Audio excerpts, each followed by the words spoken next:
تعارف مندرجہ ذیل مختصر کتاب کائنات کے اندر ایمان کی کچھ علامات پر بحث کرتی ہے۔ یہ بحث قرآن مجید کے باب 2 البقرہ آیات 163-167 پر مبنی ہے۔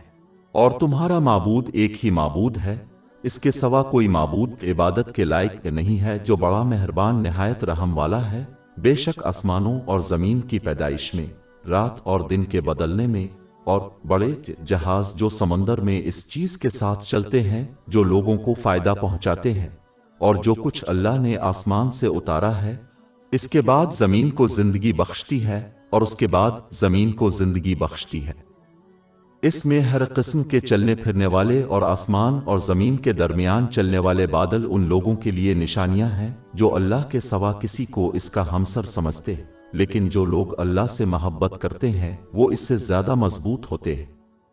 سزا، انہیں یقین ہو جائے گا کہ تمام طاقت اللہ کی ہے، اور یہ کہ اللہ سخت سزا دینے والا ہے، اور اس بات پر غور کریں کہ جب پیروی کرنے والے اپنے آپ کو ان کے پیروکاروں سے الگ کر لیتے ہیں اور وہ سب عذاب کو دیکھتے ہیں اور ان سے رشتہ منقطع ہو جاتے ہیں، وہ لوگ جو اس کی پیروی کرتے تھے، ہم تو یہ کہتے ہیں ہم ان سے جس طرح انہوں نے ہم سے علیحدگی اختیار کر لی ہے، اسی طرح اللہ ان کو ان کے اعمال ان پر ندامت کے طور پر دکھائے گا، اور وہ کبھی آگ سے نکلنے والے نہیں ہیں۔ زیر بحث اسباق کو نافذ کرنے سے مثبت خصوصیات کو اپنانے میں مدد ملے گی۔ مثبت خصوصیات کو اپنانا دماغ اور جسم کے سکون کا باعث بنتا ہے۔ باب 2 البقرہ آیات 163-167۔ اور تمہارا معبود ایک ہی معبود ہے، اس کے سوا کوئی معبود عبادت کے لائق نہیں ہے، جو بڑا مہربان نہایت رحم والا ہے۔ بے شک آسمانوں اور زمین کی پیدائش میں، رات اور دن کے بدلنے میں، اور بڑے جہاز جو سمندر میں اس چیز کے ساتھ چلتے ہیں جو لوگوں کو فائدہ پہنچاتے ہیں، اور جو کچھ اللہ نے آسمان سے اتارا ہے، اس کے بعد زمین کو زندگی بخشتی ہے، اور اس کے بعد زمین کو زندگی بخشتی ہے۔ اس میں ہر قسم کے چلنے پھرنے والے اور آسمان اور زمین کے درمیان چلنے والے بادل ان لوگوں کے لیے نشانیاں ہیں جو اللہ کے سوا کسی کو اس کا ہمسر سمجھتے ہیں، لیکن جو لوگ اللہ سے محبت کرتے ہیں وہ اس سے زیادہ مضبوط ہوتے ہیں۔ سزا، انہیں یقین ہو جائے گا کہ تمام طاقت اللہ کی ہے، اور یہ کہ اللہ سخت سزا دینے والا ہے، اور انہیں اس بات پر غور کرنا چاہیے کہ جب پیروی کرنے والے اپنے آپ کو ان لوگوں سے الگ کر لیتے ہیں جو ان کی پیروی کرتے ہیں، اور وہ سب عذاب کو دیکھتے ہیں اور ان سے تعلقات منقطع ہو جاتے ہیں۔ پیروی کرنے والے کہیں گے کہ کاش ہمارے پاس دنیا کی زندگی میں ایک اور موڑ ہوتا تو ہم ان سے اسی طرح الگ ہو جاتے جس طرح انہوں نے ہم سے علیحدگی اختیار کی ہے۔ اس طرح اللہ ان کے اعمال ان پر حسرت کے طور پر دکھائے گا، اور وہ کبھی آگ سے نکلنے والے نہیں ہیں۔ اسلام انسانوں کو سکھاتا ہے کہ ان کو ہر حال میں جس کی اطاعت کرنی چاہیے وہ ان کا خالق اور پالنے والا اللہ تعالیٰ ہے۔ باب 2 البقرہ آیت 163۔ اور تمہارا معبود ایک ہی معبود ہے، اس کے سوا کوئی معبود نہیں۔ در حقیقت جو کوئی اس کی اطاعت کرتا ہے، اس کے مطابق اپنی زندگی کا نمونہ بناتا ہے، وہ اسی کی پوجا کرتا ہے، چاہے وہ کسی بھی دیوتا کو نہ ماننے کا دعویٰ کرے۔ انسانوں کو اس طرح بنایا گیا ہے کہ وہ کسی چیز کی اطاعت اور پیروی کریں، چاہے یہ کچھ دوسرے لوگ ہوں، سوشل میڈیا، فیشن، ثقافت، حتیٰ کہ ان کی اپنی خواہشات۔ باب 25 الفرقان آیت 43۔ کیا تم نے اس شخص کو دیکھا ہے جو اپنی خواہش کو اپنا معبود بناتا ہے؟ کوئی شخص جس کی بھی اطاعت کرتا ہے اور جس کی پیروی کرتا ہے وہ اسی کی عبادت کرتا ہے۔ لہذا مسلمانوں کو چاہیے کہ وہ اپنے زبانی اعلان ایمان کی حمایت عمل کے ساتھ کریں، اور ہر حال میں اللہ تعالیٰ کی اطاعت کرتے ہوئے دیگر تمام چیزوں پر عمل کریں۔ اس میں ان نعمتوں کو استعمال کرنا شامل ہے جو انہیں اللہ تعالیٰ کی خوشنودی کے لیے عطا کی گئی ہیں، جیسا کہ قرآن پاک اور رسول اللہ صلی اللہ علیہ وسلم کی روایات میں بیان کیا گیا ہے۔ جو اس طرح کا برتاؤ کرے گا اسے رحمان کی طرف سے ذہنی سکون اور کامیابی عطا ہوگی۔ باب 2 البقرہ آیت 163۔ اور تمہارا معبود ایک ہی معبود ہے، اس کے سوا کوئی معبود نہیں، بڑا مہربان نہایت رحم والا ہے۔ اور باب 16 النحل آیت 97۔ جس نے نیک عمل کیا، خواہ وہ مرد ہو یا عورت، حالانکہ وہ مومن ہے، ہم اسے ضرور پاکیزہ زندگی بسر کریں گے، اور ان کو ان کے بہترین اعمال کے مطابق اجر ضرور دیں گے۔ جبکہ جو شخص اللہ تعالیٰ کی وحدانیت کا انکار کرتا ہے اور اس کے بجائے دوسری چیزوں کی اطاعت اور عبادت کرتا ہے، وہ اس رحمت سے محروم ہو جائے گا جو دونوں جہانوں میں سکون اور کامیابی حاصل کرنے کے لیے درکار ہے، خواہ اس کے پاس پوری دنیا ہی کیوں نہ ہو اور تفریح کے لمحات بھی کیوں نہ ہوں، کیونکہ اللہ تعالیٰ کے اختیار اور اختیار سے کوئی نہیں بچ سکتا۔ باب 9 توبہ آیت 82۔ پس وہ تھوڑا ہنسی اور پھر زیادہ روئیں جتنا وہ کمایا کرتے تھے۔ باب 20 تاہا آیات 1-2-4-1-2-6۔ اور جو میری یاد سے روگردانی کرے گا اس کی زندگی تنگدستی سے گزرے گی، اور ہم اسے قیامت کے دن اندھا اٹھائیں گے۔ وہ کہے گا اے میرے رب، تو نے مجھے اندھا کیوں اٹھایا جب کہ میں دیکھ رہا تھا؟ اللہ تعالیٰ فرمائے گا کہ اسی طرح ہماری نشانیاں تیرے پاس پہنچی اور تو نے ان کو بھلا دیا، اور اسی طرح آج کے دن تجھے بھلا دیا جائے گا۔ باب 2 البقرہ آیت 163۔ اور تمہارا معبود ایک ہی ہے۔ پچھلی آیات میں بنی اسرائیل کی نافرمانی اور ان کی سزا پر بحث کرنے کے بعد، حالانکہ انہوں نے اللہ تعالیٰ کے محبوب ہونے کا دعویٰ کیا تھا، واضح کرتا ہے کہ وہی خدا جس نے بنی اسرائیل کو ان کی نافرمانی کی سزا دی، وہ کسی دوسری جماعت کو بھی سزا دے گا، جیسا کہ مسلم طبقہ اگر اس کی نافرمانی اور روایات کی خلاف ورزی کرتا ہے۔ اللہ تعالیٰ ہر امت کے لیے عالمگیر ہے۔ باب 33 الاحزاب آیت 62۔ یہ اللہ کا طریقہ ہے جو پہلے گزر چکے ہیں، اور تم اللہ کی راہ میں کوئی تبدیلی نہ پاؤ گے۔ لہذا مسلمانوں کو یہ ماننے کے گمراہ کن رویہ سے بچنا چاہیے کہ وہ پچھلی امتوں سے برتر ہیں، اس طرح ایسا برتاؤ کریں کہ گویا اللہ تعالیٰ کے احکام ان پر لاگو نہیں ہوتے، کیونکہ اس سے اللہ تعالیٰ میں خواہش مندانہ سوچ پیدا ہوتی ہے، اس کی رحمت کی امید نہیں۔ اللہ تعالیٰ کی رحمت کی امید ہمیشہ اس کی مخلصانہ اطاعت سے وابستہ ہے، جس کے تحت کوئی شخص ان نعمتوں کو ان طریقوں سے استعمال کرنے کی کوشش کرتا ہے جو اس کی خوشنودی کے لیے ہے، جیسا کہ اسلامی تعلیمات میں بیان کیا گیا ہے، پھر امید کرتا ہے کہ اللہ تعالیٰ انہیں دونوں جہانوں میں رحمت اور بخشش عطا فرمائے گا، جبکہ خواہش مند مفکر اللہ تعالیٰ کی نافرمانی پر قائم رہتا ہے، اللہ تعالیٰ کو مانتے ہوئے انہیں دونوں جہانوں میں رحمت اور بخشش عطا کرے گا، صرف اس لیے کہ وہ زبانی طور پر مسلمان ہونے کا دعویٰ کرتے ہیں۔ امید اور خواہش کے درمیان اس فرق کو جامع ترمذی نمبر 2459 میں موجود حدیث میں بیان کیا گیا ہے۔ اللہ تعالیٰ کی نافرمانی پر قائم رہنے والوں کو سزا دینے کی روایت نہ ماضی میں کسی امت کے لیے بدلی ہے اور نہ ہی امت مسلمہ کے لیے بدلے گی، بصورت دیگر سوچ صرف خواہش مندانہ سوچ اور دنیا میں عذاب کا باعث بنتی ہے۔ باب 2 البقرہ آیت 163۔ اور تمہارا معبود ایک ہی معبود ہے، اس کے سوا کوئی معبود نہیں، بڑا مہربان نہایت رحم والا ہے۔ یہ آیت اس بات پر بھی دلالت کرتی ہے کہ جس طرح مخلوق کو پیدا کرنے کا سبب ان پر رحم کرنا ہے، اسی طرح اس رحمت کو حاصل کرنا اللہ تعالیٰ کے غضب اور غضب کو حاصل کرنے سے زیادہ آسان ہے۔ مطلب یہ ہے کہ دونوں جہانوں میں سکون قلب حاصل کرنے کے لیے ہر شخص اللہ تعالیٰ کی رحمت حاصل کرنے کی صلاحیت رکھتا ہے، کیونکہ اس کے لیے صرف اس بات کی ضرورت ہوتی ہے کہ وہ ان نعمتوں کو استعمال کرے جو اللہ تعالیٰ کو راضی کرنے کے لیے دی گئی ہے، جیسا کہ اسلامی تعلیمات میں بیان کیا گیا ہے۔ اللہ تبارک و تعالیٰ کائنات کے اندر کچھ نشانیاں بیان فرماتا ہے جو واضح طور پر اس کی وحدانیت پر دلالت کرتی ہے۔ باب 2 البقرہ آیات 163-164۔ اور تمہارا معبود ایک ہی معبود ہے، اس کے سوا کوئی معبود عبادت کے لائق نہیں، بڑا مہربان نہایت رحم کرنے والا ہے۔ بے شک آسمانوں اور زمین کی تخلیق میں جب کوئی آسمانوں اور زمین کی تخلیق اور لاتعداد بالکل متوازن نظاموں کا مشاہدہ کرتا ہے تو یہ واضح ہو جاتا ہے کہ کائنات کو بنانے اور برقرار رکھنے والا صرف ایک ہی ہے۔ مثال کے طور پر سورج کا زمین سے کامل فاصلہ ایک واضح علامت ہے، کیونکہ اگر سورج اس سے تھوڑا قریب اس سے زیادہ دور ہو تو زمین قابل رہائش نہیں ہوگی۔ اسی طرح زمین کو اس طرح بنایا گیا ہے جو ایک متوازن اور پاکیزہ ماحول بناتا ہے جس سے اس پر زندگی کی نشو و نما ہوتی ہے۔ باب 2 البقرہ آیت 166۔ اور رات اور دن کا رد و بدل۔ دن اور رات کے بہترین اوقات اور سال بھر میں ان کی مختلف لمبائی لوگوں کو ان سے زیادہ فائدہ اٹھانے کی اجازت دیتی ہے۔ اگر دن لمبے ہوتے تو لوگ طویل گھنٹوں سے تھک جاتے، اگر راتیں لمبی ہوتیں تو لوگوں کے پاس اتنا وقت نہ ہوتا کہ وہ اپنی روزی کما سکیں اور دوسری مفید چیزیں مثلاً علم۔ اگر راتیں کم ہوتیں تو لوگ زیادہ سے زیادہ صحت حاصل کرنے کے لیے کافی آرام نہیں کر پاتے۔ دن اور رات کی لمبائی میں تبدیلی سے فصلوں پر بھی اثر پڑے گا، جس سے انسانوں اور جانوروں کے رزق پر نقصان دہ اثر پڑے گا۔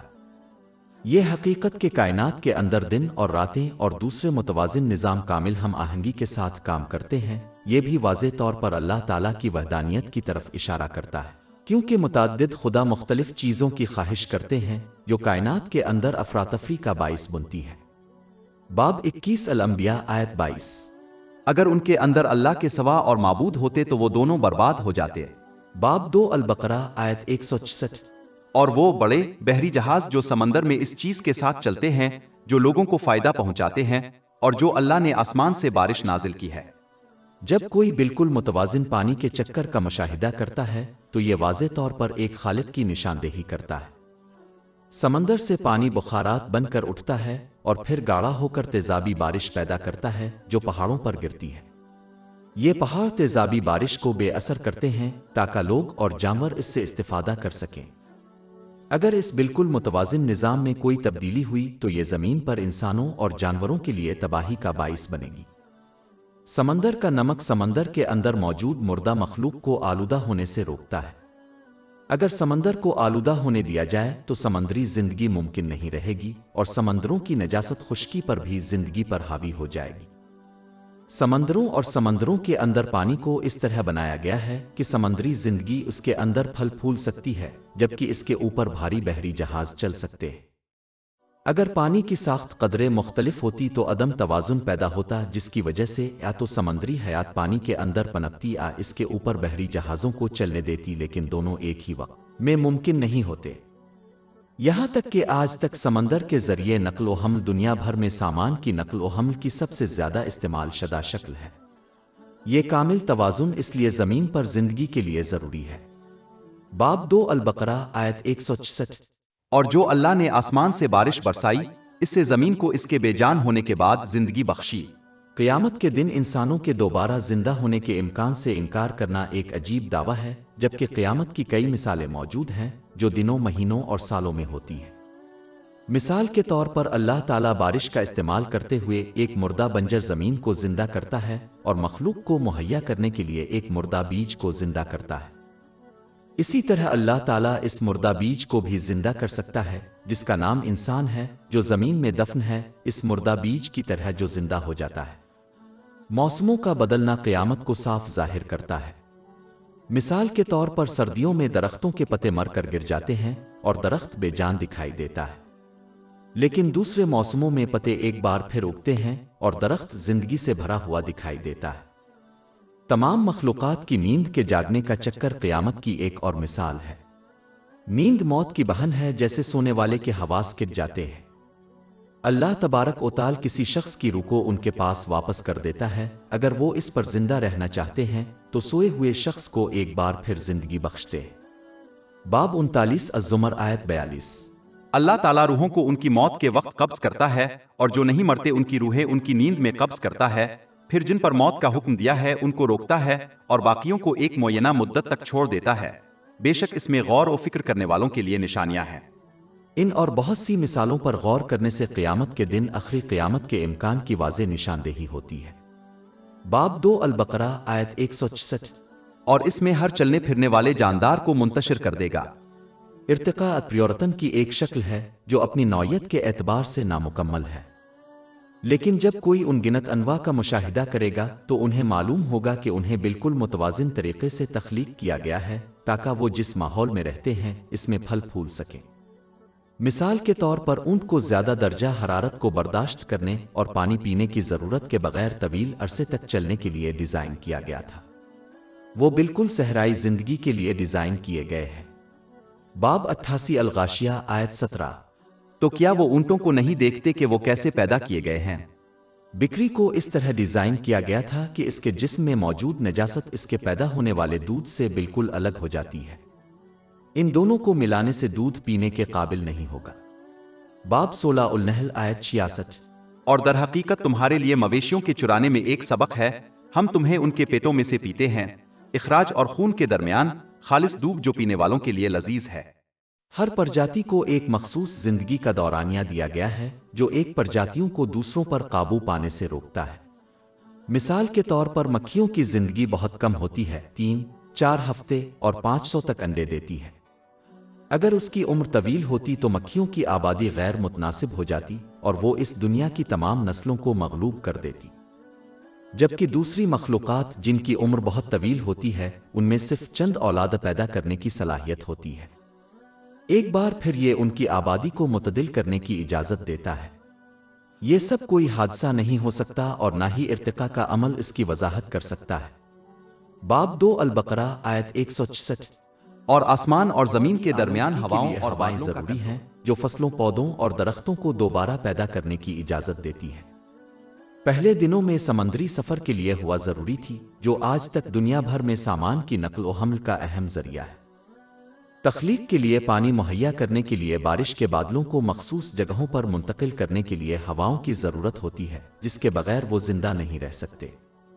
ہواؤں کا ایک بالکل متوازن نظام زمین کے اندر پایا جاتا ہے، کیونکہ ہواؤں کی کمی تخلیق کے لیے انتشار کا باعث بنتی ہے، اور ہواؤں کا بڑھنا بھی تخلیق کے لیے انتشار کا باعث بنتا ہے۔ اسی طرح بارش بھی بالکل متوازن ہے، کیونکہ بہت کم بارش خشک سالی اور قحط کا باعث بنتی ہے، اور بہت زیادہ بارش بڑے پیمانے پر سیلاب کا باعث بنتی ہے۔ باب 23 المامنون آیت 18۔ اور ہم نے آسمان سے ایک مقدار میں بارش برسائی اور اسے زمین میں ٹھہرایا، اور ہم اسے اٹھانے پر بھی قادر ہیں۔ یہ بالکل متوازن نظام بے ترتیب نہیں ہو سکتا اور واضح طور پر خالق کا ہاتھ دکھاتا ہے۔ باب 2 البقرہ آیت 166۔ بے شک آسمانوں اور زمین کی تخلیق میں اور رات اور دن کے بدلاؤ میں اور سمندر میں چلنے والے جہاز جو لوگوں کو فائدہ پہنچاتے ہیں، اور جو اللہ نے آسمان سے بارش نازل کی ہے، اس کے ذریعے زمین کو اس کے بے جان ہونے کے بعد زندگی بخشی ہے، اور اس میں ہر قسم کے چلنے پھرنے والے مخلوقات کو پھیلانے میں اور بادلوں کے درمیان براہ راست کنٹرول کر رہا ہے۔ آسمان اور زمین ان لوگوں کے لیے نشانیاں ہیں جو عقل سے کام لیتے ہیں۔ ان تمام متوازن نظاموں پر غور کرنے والا منطقی طور پر ایک خالق کے وجود سے انکار نہیں کر سکتا جو ہر چیز پر قدرت رکھتا ہے۔ اس کے علاوہ جب کوئی ان بالکل متوازن نظاموں اور دیگر کو آسمان و زمین کی تخلیق کے اندر دیکھے گا تو اسے ایک بڑی چیز نظر آئے گی جو متوازن نہیں ہے، یعنی لوگوں کے اعمال۔ نیکی کرنے والے کو اس کا پورا بدلہ دنیا میں نہیں ملتا، اور برے کام کرنے والے کو ان کی پوری سزا نہیں ملتی، خواہ انہیں حکومت کی طرف سے سزا دی جائے۔ یہ سمجھنا منطقی ہے کہ واحد خالق اللہ برگزیدہ، جس نے اس کائنات کے اندر تمام دوسرے نظاموں کو متوازن کیا، ایک دن لوگوں کے اعمال میں بھی توازن پیدا کرے گا، جو اس دنیا کی سب سے بڑی غیر متوازن چیز ہے۔ اعمال کے اس توازن کے لیے لوگوں کے اعمال کو پہلے ختم ہونا چاہیے۔ یہ قیامت کا دن ہے جب لوگوں کے اعمال کا ہمیشہ کے لیے انصاف اور توازن رکھا جائے گا۔ لیکن جن لوگوں نے پہلے ہی سے عطا کردہ نعمتوں کو اپنی خواہشات کے مطابق استعمال کرنے کا ارادہ کر لیا ہے، اور ایسے ضابطہ حیات کے مطابق زندگی بسر کرتے ہیں جو ان کی خواہشات دوسروں کی خواہشات کے مطابق ہو، تو وہ کائنات کے اندر موجود ان نشانیوں کی قدر نہیں کریں گے، اور نہ ہی ان سے متاثر ہوں گے جو واضح طور پر اللہ تعالیٰ کی وحدانیت، خلوص کے ساتھ اس کی اطاعت کی اہمیت اور قیامت کے ناگزیر ہونے کی نشاندہی کرتی ہے۔ باب 2 البقرہ آیات 164-165۔ ان لوگوں کے لیے نشانیاں ہیں جو عقل سے کام لیتے ہیں، اور لوگوں میں ایسے بھی ہیں جو اللہ کے سوا کسی کو اس کا ہمسر بناتے ہیں، وہ ان سے اس طرح محبت کرتے ہیں جیسی اللہ سے محبت کرنی چاہیے۔ جب کوئی شخص کائنات کے اندر موجود نشانیوں اور اسلامی تعلیمات میں زیر بحث آنے والی نشانیوں پر دھیان دینے میں ناکام رہے گا تو وہ لامحالہ اللہ تعالیٰ کے علاوہ ان چیزوں کی اطاعت اور عبادت کرے گا جیسے کہ اپنی خواہشات، سوشل میڈیا، فیشن، ثقافت اور لوگ۔ اس کی وجہ سے وہ ان نعمتوں کا غلط استعمال کریں گے جو انہیں عطا کی گئی ہیں، جس کی وجہ سے دونوں جہانوں میں صرف مصیبت، تناؤ اور پریشانی ہی پیدا ہوتی ہے، خواہ وہ پوری دنیا کے مالک ہوں اور تفریح کے لمحات کا تجربہ کریں۔ باب 9 توبہ آیت 82۔ پس وہ تھوڑا ہنسی اور پھر زیادہ روئیں جتنا وہ کمایا کرتے تھے۔ باب 20 طٰہٰ آیات 124-126۔ اور جو میری یاد سے روگردانی کرے گا اس کی زندگی تنگدستی سے گزرے گی، اور ہم اسے قیامت کے دن اندھا اٹھائیں گے، وہ کہے گا اے میرے رب، تو نے مجھے اندھا کیوں اٹھایا جبکہ میں دیکھ رہا تھا؟ اللہ تعالیٰ فرمائے گا کہ اسی طرح ہماری نشانیاں تیرے پاس پہنچی اور تو نے ان کو بھلا دیا، اور اسی طرح آج کے دن تجھے بھلا دیا جائے گا۔ صرف وہی لوگ ایسا کریں گے جو کائنات کے اندر موجود ان نشانیوں پر دھیان دے کر اپنے ایمان کو عملی جامہ پہناتے ہیں جو خلوص دل سے اللہ تعالیٰ کی اطاعت کی اہمیت پر دلالت کرتی ہے۔ باب 2 البقرہ آیت 165۔ لیکن جو لوگ ایمان رکھتے ہیں وہ اللہ کی محبت میں زیادہ مضبوط ہوتے ہیں۔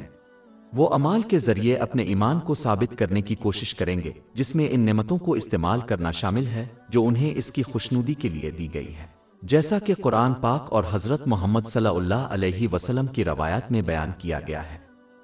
وہ اس طرح کا برتاؤ کرتے ہیں یہاں تک کہ جب ان کی خواہشات اسلامی تعلیمات سے متصادم ہوں، کیونکہ وہ جانتے ہیں کہ ایسا کرنا ان کے لیے بہتر ہے۔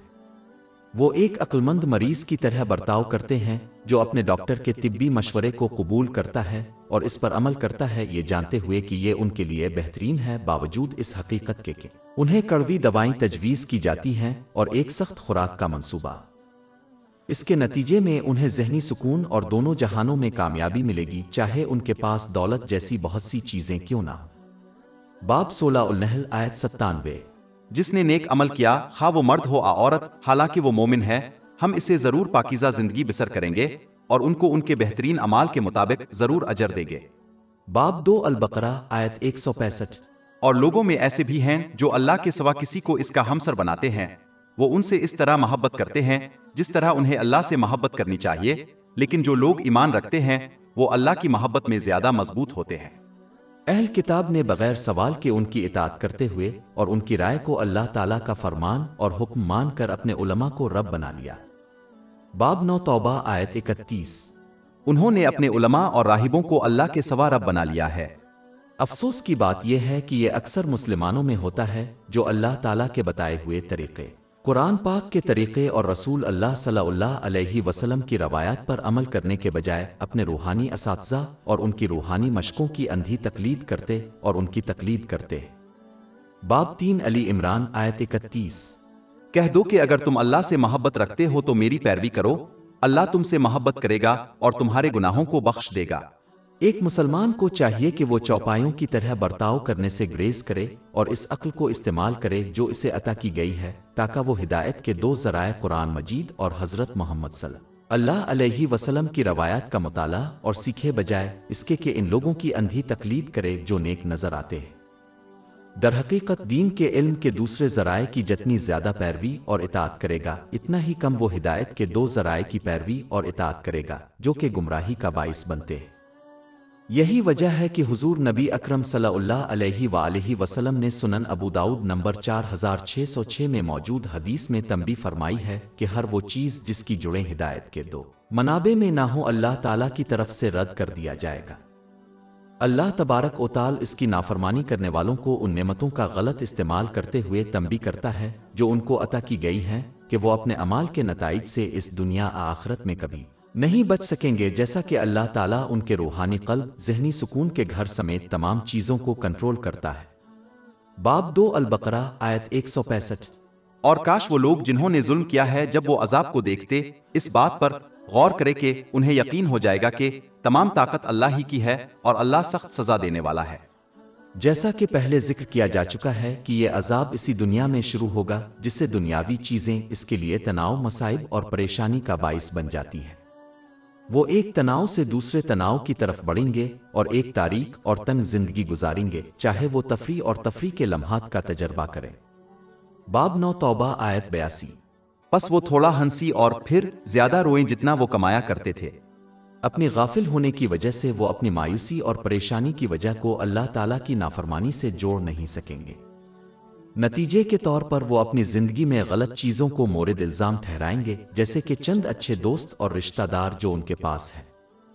اس کی وجہ سے وہ ان اچھے عناصر کو اپنی زندگیوں سے نکال دیں گے جو ان کے لیے مزید مصائب اور تناؤ کا باعث بنتے ہیں، اور آخرت میں جو ان کا انتظار ہے وہ اس سے بھی زیادہ تلخ اور تباہ کن ہے۔ باب 20 طٰہٰ آیات 124-126۔ اور جو میری یاد سے روگردانی کرے گا اس کی زندگی تنگدستی سے گزرے گی اور ہم اسے قیامت کے دن اندھا اٹھائیں گے، وہ کہے گا اے میرے رب، تو نے مجھے اندھا کیوں اٹھایا جب کہ میں دیکھ رہا تھا؟ اللہ تعالیٰ فرمائے گا کہ اسی طرح ہماری نشانیاں تیرے پاس پہنچی اور تو نے ان کو بھلا دیا، اور اسی طرح آج کے دن تجھے بھلا دیا جائے گا۔ اور باب 2 البقرہ آیت 165۔ اور کاش وہ لوگ جنہوں نے ظلم کیا ہے جب وہ عذاب کو دیکھتے اس بات پر غور کرے کہ انہیں یقین ہو جائے گا کہ تمام طاقت اللہ ہی کی ہے اور اللہ سخت سزا دینے والا ہے۔ آخرت میں ان کی سزا، تناؤ اور اذیت انہیں ان لوگوں پر مورد الزام ٹھہرانے پر مجبور کرے گی جنہوں نے انہیں دنیا میں گمراہ کیا، جن کو انہوں نے اپنا نمونہ بنایا اور ہر حال میں ان کی اطاعت کی، لیکن یہ ان کی طرف سے قبول نہیں کیا جائے گا اور وہ دوسروں پر الزام نہیں لگا سکیں گے، کیونکہ ہر شخص اپنے اعمال کا خود ذمہ دار ہے۔ در حقیقت ابلیس بھی قیامت کے دن اس سچائی کا اعلان کر دے گا اور اس طرح ظالموں کی اپنے اعمال کے نتائج سے بچنے کی الفامد اس پر ڈال کر تباہ کر دے گا۔ باب 14 ابراہیم آیت 22۔ اور جب بات پوری ہو جائے گی تو شیطان کہے گا کہ اللہ نے تم سے سچا وعدہ کیا تھا اور میں نے تم سے وعدہ کیا تھا لیکن میں نے تم سے خیانت کی، لیکن میرا تم پر کوئی اختیار نہیں تھا سوائے اس کے کہ میں نے تمہیں دعوت دی اور تم نے میری بات مان لی، تو مجھ پر الزام نہ لگا لیکن اپنے آپ کو قصوروار ٹھہراؤ۔ ان کا تناؤ اور پریشانی اس وقت بڑھے گی جب وہ دیکھیں گے کہ کس طرح وہ لوگ جنہوں نے زمین پر اپنی زندگی کے دوران ان کے گمراہ کن طریقوں سے ان کا ساتھ دیا، دوست اور رشتہ دار، خود کو ان سے الگ کر لیں گے کیونکہ وہ ان کی سزا میں شریک نہیں ہونا چاہتے۔ باب 2 البقرہ آیت 166۔ اور انہیں اس بات پر غور کرنا چاہیے کہ جب پیروی کرنے والے اپنے آپ کو ان لوگوں سے الگ کر لیتے ہیں جنہوں نے ان کے پیروی کی تھی اور وہ سب عذاب کو دیکھتے ہیں اور ان سے رشتہ منقطع ہو جاتا ہے۔